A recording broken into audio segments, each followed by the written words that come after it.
다시는 무법하게 행하지 아니하리라. 아멘.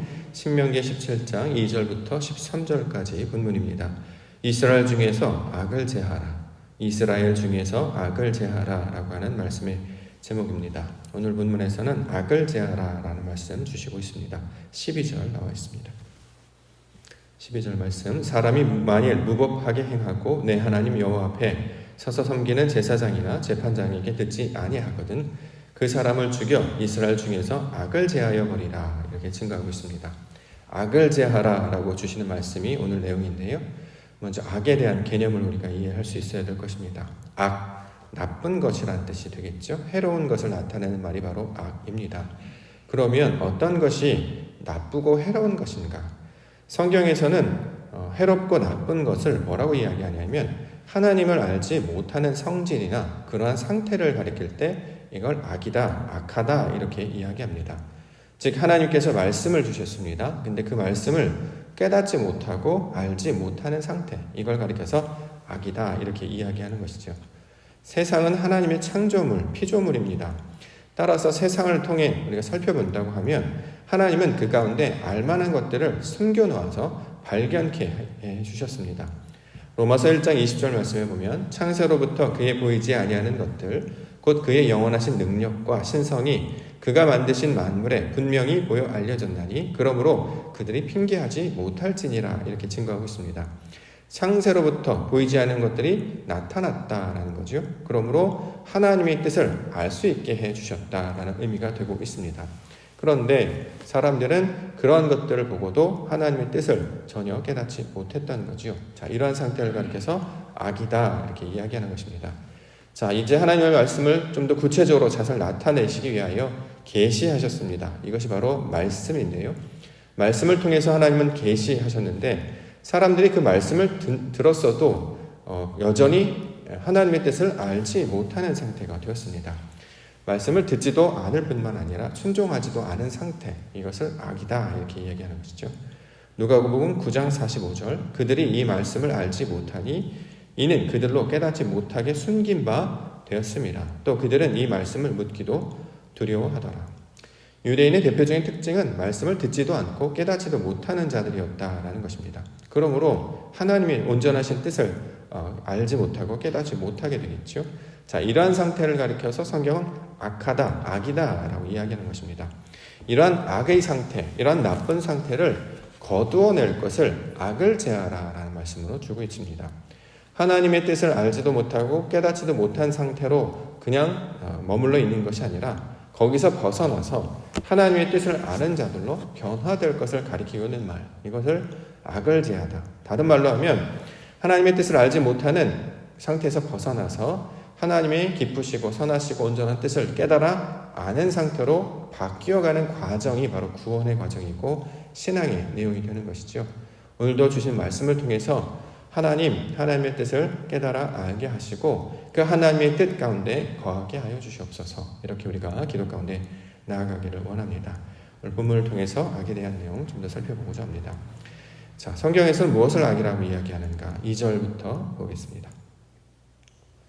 신명기 17장 2절부터 내 하나님 여호와께서 내게 주시는 어느 성중에서든지 너희 가운데 어떤 남자나 여자가 내 하나님 여호와의 목전에 악을 행하여 그 언약을 어기고 가서 다른 신들을 섬겨 그것에게 절하며 내가 명령하지 아니한 1월 성신에게 절한다 하자. 그것이 내게 알려짐으로 내가 듣거든 자세히 조사해 볼지니 만일 그 일과 말이 확실하여 이스라엘 중에 이런 가증한 일을 행함이 있으면 이렇게 4절까지 증거하고 있습니다. 자, 악에 대한 내용을 설명하고 있는데요. 어떤 것이 악이 되는 것인가? 2절 하반절에 보면 여호와의 목전에 악을 행하여 그 언약을 어기는 것. 자, 이것을 악이다 이렇게 얘기하죠. 3절에서는 다른 신을 섬기고 1월 성신에게 절하는 것. 4절에는 가증한 일들 이렇게 통칭해서 이야기하고 있습니다. 자, 언약을 어기는 것이 어떤 것일까요?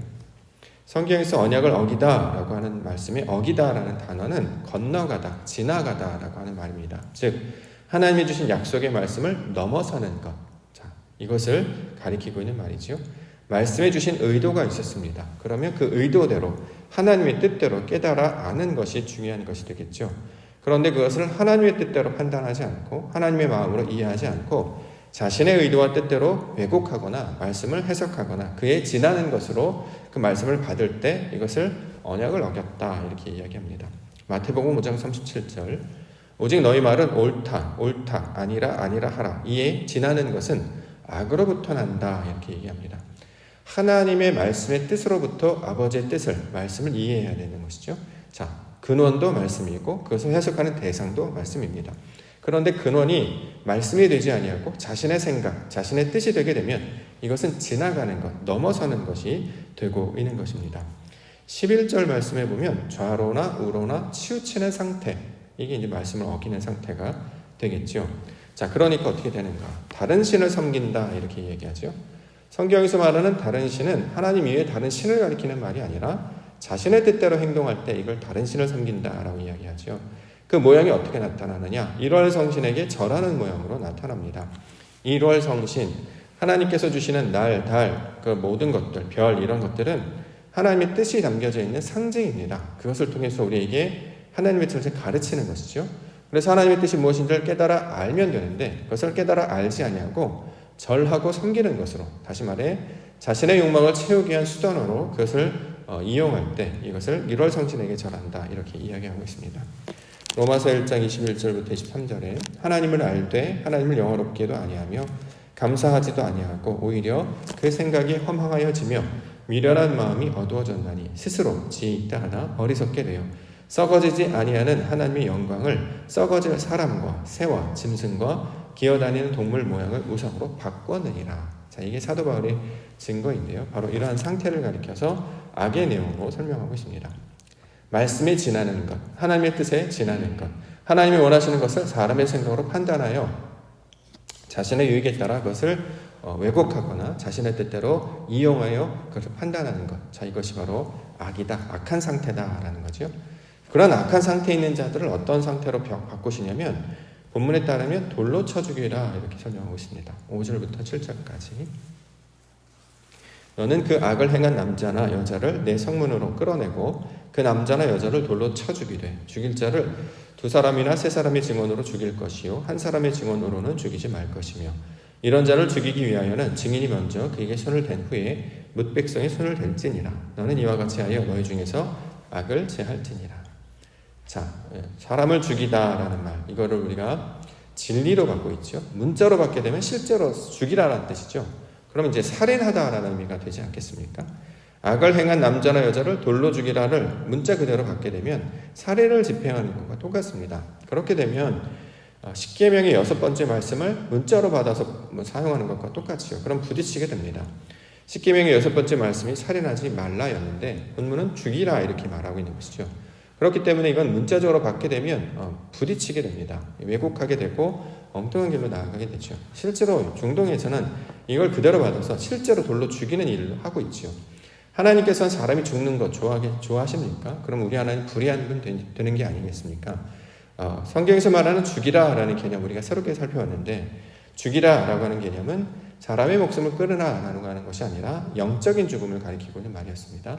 자신의 옛자, 인간적인 본성을 가지고 있는 상태, 자, 이것을 하나님이 주신 말씀으로 바꾸어내서 영적으로 죽고 십자가에 못 박고 하나님의 말씀으로 거듭나는 것을 죽이다의 내용으로 우리가 이해하고 있다는 거죠.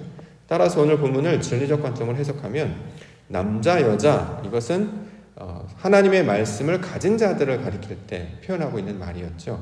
남자, 여자. 원래 남자, 여자는 말씀을 가진 것을 남자라고 하고 그 말씀을 받는 자를 여자라고 불렀습니다. 그래서 이것을 자카르, 네케바 이렇게 이제 탕색에서 설명하고 있고요. 그 말씀을 받게 되면 하나님의 빛이 임한 상태가 되기 때문에 그것을 이쉬라고 부릅니다. 그래서 이걸 남자라고 해석했다는 거죠. 성경에서 남자는 하나님의 말씀을 가진 자를 가리키는 말이고 그 하나님의 말씀을 가진 자가 되어서 아버지 뜻대로 믿음을 가진 자, 말씀을 가진 그러한 상태가 되는 것을 여자라고 부릅니다. 그런데 그 남자와 여자를 어떻게 해요?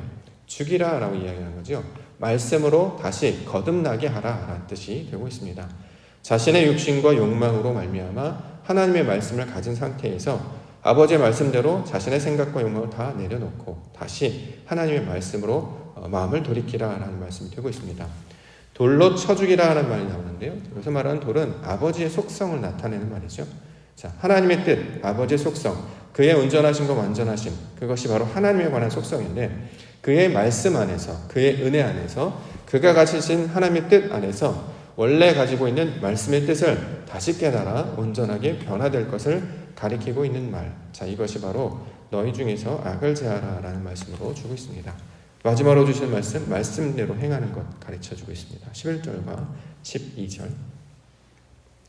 곧 그들이 내게 가르치는 율법의 뜻대로 그들이 내게 말하는 판결대로 행할 것이요 그들이 내게 보이는 판결을 어겨 좌로나 우로나 치우치지 말 것이니라. 사람이 만일 무법하게 행하고 내 하나님 여호와 앞에 서서 섬기는 제사장이나 재판장에게 듣지 아니하거든 그 사람을 죽여 이스라엘 중에서 악을 제하여 버리라.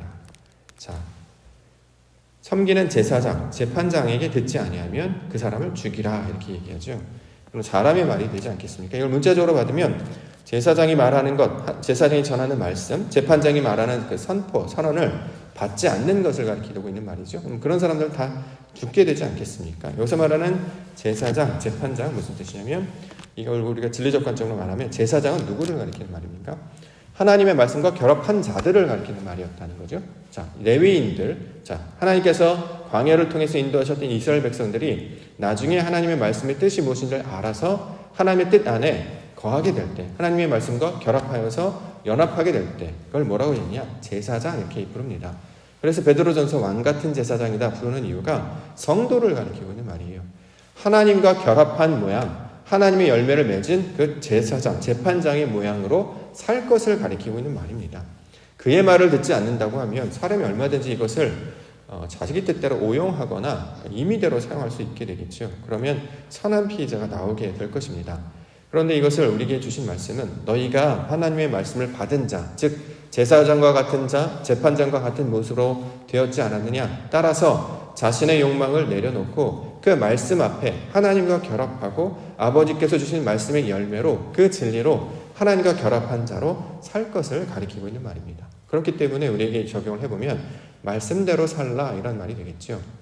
악을 행하는, 다시 말해 하나님의 뜻을 온전하게 깨닫지 못하여서 자신의 소욕과 욕망대로 행했던 그 상태에서 거듭나서 하나님의 말씀의 그 진리가 무엇인지를 깨닫고 아버지 뜻을 깨달아서 하나님의 그 뜻 안에서 살아가게 할 것을 가리키고 있는 말이 이 제사장과 재판장에게 듣는 것으로 우리가 말씀하고 있습니다. 자, 하나님의 말씀으로 거룩한 자가 되게 하시는 일, 이것을 오늘 이스라엘 중에서 악을 제하라 라는 말씀으로 우리 가운데 주고 있습니다. 우리가 신앙생활을 하고 하나님의 말씀을 날마다 듣습니다만 순간순간 판단할 때 늘 자신의 욕망이 스멀스멀 올라오죠. 자신의 뜻으로, 자신의 생각으로 늘 판단하게 되어져 있습니다. 그럴 때마다 말씀을 가진 자들은 한 번 더 생각하게 되겠죠. 하나님의 뜻이 맞는 것인가? 이것이 나의 욕망인가? 아니면 아버지께서 원하는 것인가? 늘 우리가 이걸 점검해야 된다라는 것입니다. 사도 바울도 자신 안에 남겨져 있는 육신의 소욕 가운데 남겨져 있는 자신의 본성과 싸우기 위해서 날마다 죽노라 했던 사람이었습니다. 그렇게 뛰어난 신앙과 그 하나님을 향한 열정으로 거듭난 자였음에도 불구하고 육신의 연약함으로 날마다 괴로워하며 하나님의 것을 서로 자신을 복종시키기 위해 애썼던 모습들을 우리 가운데 주고 있는 것이죠. 우리가 한 번 말씀을 들었다고 해서 완전히 한 번에 변화되는 것이 아니라 꾸준히 평생을 통하여 아버지의 말씀으로 단련해 나아가야 온전한 순전한 금이 되는 것처럼 그렇게 말씀을 우리가 날마다 듣고 우리 안에 나타나는 것, 나의 마음 가운데 감당하는 것이 아닌가 다시 한번 점검하고 하나님이 주신 그 뜻 안에 아버지께서 기뻐하신 일로 우리의 생각과 몸을 드리게 하여 주시옵소서. 이렇게 기도 가운데 나아갈 때 우리 안에 모든 악이 떠나고 합력하여 선을 내주시는 하나님의 뜻만이 우리 마음 가운데 남게 될 것입니다.